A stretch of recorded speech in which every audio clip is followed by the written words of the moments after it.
আসসালামু আলাইকুম, welcome to my channel ওটি রান্নাঘর। ফিরে আসলাম নতুন আরও একটা রেসিপি নিয়ে। আশা করছি ভিডিওটা না টেনে সম্পূর্ণ মনোযোগ দিয়ে দেখবেন। তাহলে চলুন কথা না বাড়িয়ে ঝটপট তৈরি করে দেখাই।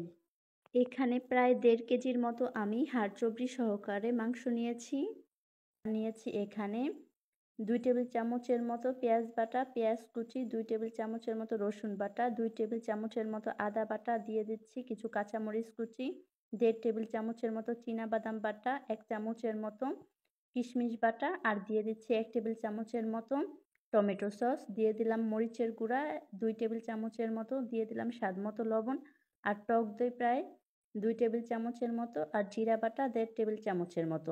আর আমার স্পেশাল বিরিয়ানি মশলা 2 চা চামচের মতো, দিয়ে দিচ্ছি রান্নার রেগুলার তেল। আর বিরিয়ানি মশলাটা আমার চ্যানেলে দেওয়া আছে, ওখান থেকে আপনারা চাইলে দেখে নিতে পারবেন। এবার সব কিছুকে মেখে ম্যারিনেট করে রাখবো প্রায় 1 ঘন্টা। ফিরে এলাম 1 ঘন্টা পর। এখানে আমি তেলের ভেতরে বেরেস্তা করেছিলাম, সেই তেলের ভেতরেই আমি অল্প পরিমাণে কুচানো পেঁয়াজ দিয়ে দিলাম। এরপর দিয়ে দিচ্ছি ভাজা হয়ে গেলে লবঙ্গ, থেতো করে নেওয়া এলাচ আর কিছু দারচিনি। এবার পেঁয়াজটাকে নরম করে ভেজে নিয়ে ম্যারিনেট করে রাখা মাংসটা এর ভেতরে দিয়ে দিচ্ছি।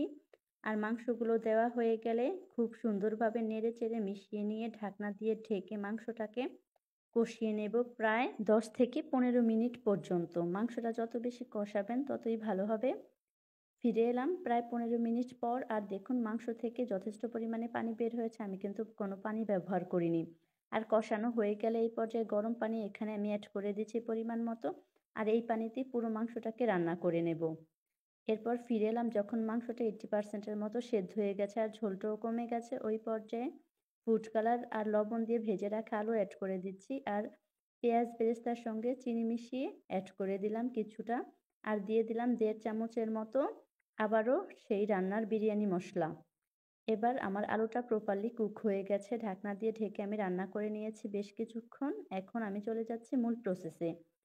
চুলায় একটা পাতিল বসিয়ে দিয়ে তাতে তেল দিয়ে দিলাম। এরপর দিয়ে দিচ্ছি পেঁয়াজ কুচি আর গরম মশলা, দারচিনি আর এলাচ একটু নরম করে ভেজে নিয়ে দিয়ে দিচ্ছি এখানে 1.5 কেজির মতো আমি পোলাওয়ের চাল। এখন দিয়ে দিচ্ছি 1.5 টেবিল চামচের মতো আদা। মিনিট 5 মতো একটু ভালো মতো ভেজে নিয়ে আমি ফুটন্ত গরম পানি এখানে অ্যাড করব। আর এই মগের 2.5 মগ পরিমাণ চাল নিয়েছি, তাই 5 মগ পরিমাণ ফুটন্ত গরম পানি ব্যবহার করব। আর এভাবেই কিন্তু আমার পোলাওটা একদম ঝরঝরে হবে। আর এখন অ্যাড করে দিচ্ছি 2-3টা বড় এলাচ, হাফ চামচের মতো কালো গোলমরিচ গুঁড়া আর হাফ চামচ পরিমাণ শাহি জিরা। আরও অ্যাড করে দিচ্ছি 2 টেবিল চামচের মতো গুঁড়া দুধ, আর অ্যাড করে দিচ্ছি স্বাদ মতো লবণ। লবণটা আপনারা এখনই চেখে দেখবেন।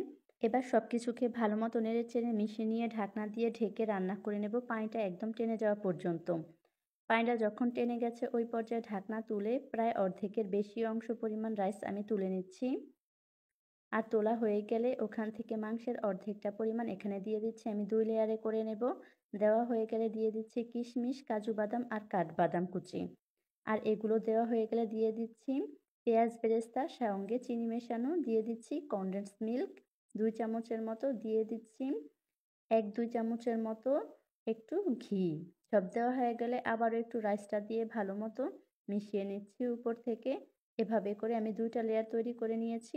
এখন এখানে একটু কেওড়া জল নিয়ে তাতে দুধ দিয়ে দিলাম আর একটু অরেঞ্জ ফুড কালার মিশিয়ে যেভাবে দেখতে পাচ্ছেন ভিডিওতে সেইভাবে আমি এই মিশ্রণটা এর ভেতরে দিয়ে দেব চামচের সাহায্যে প্রতিটা ছিদ্রের ভেতরে। এরপর উপরে ঢেলে দিয়ে ঢাকনা দিয়ে ঢেকে একটা তাওয়ার উপর বসিয়ে দিয়ে দমে রেখে দেব প্রায় আধা ঘন্টা। 10 মিনিটের মতো আমি জালটা মিডিয়াম আঁচে রাখবো। ফিরে আসলাম প্রায় আধা ঘন্টা পর। এখন নেড়ে চেড়ে দেখিয়ে দিচ্ছি এটা কি পরিমাণে ঝরঝরে হয়েছে আর প্রপারলি কুকও হয়ে গেছে। নেড়ে চেড়ে আমি আবারও উপরে চালগুলো নিচে দিয়ে ঢাকনা দিয়ে ঢেকে ভাপে রেখে দেব প্রায় 10 থেকে 15 মিনিট পর্যন্ত। এরপর আপনাদের সঙ্গে সার্ভ করে শেয়ার করছি। ফিরে এলাম আরও 15 মিনিট পর, আর এই যে দেখুন আমি সার্ভ করে শেয়ার করছি। দেখতে যেমন হয়েছে খেতে কিন্তু মাশাআল্লাহ ভীষণই মজার ছিল। আশা করছি আমার এই রেসিপিটা আপনাদের ভালো লাগবে। যদি ভালো লেগে থাকে তাহলে লাইক, কমেন্ট, শেয়ার করে আমাকে একটু সাপোর্ট করবেন। সবাই ভালো থাকবেন। আল্লাহ হাফেজ।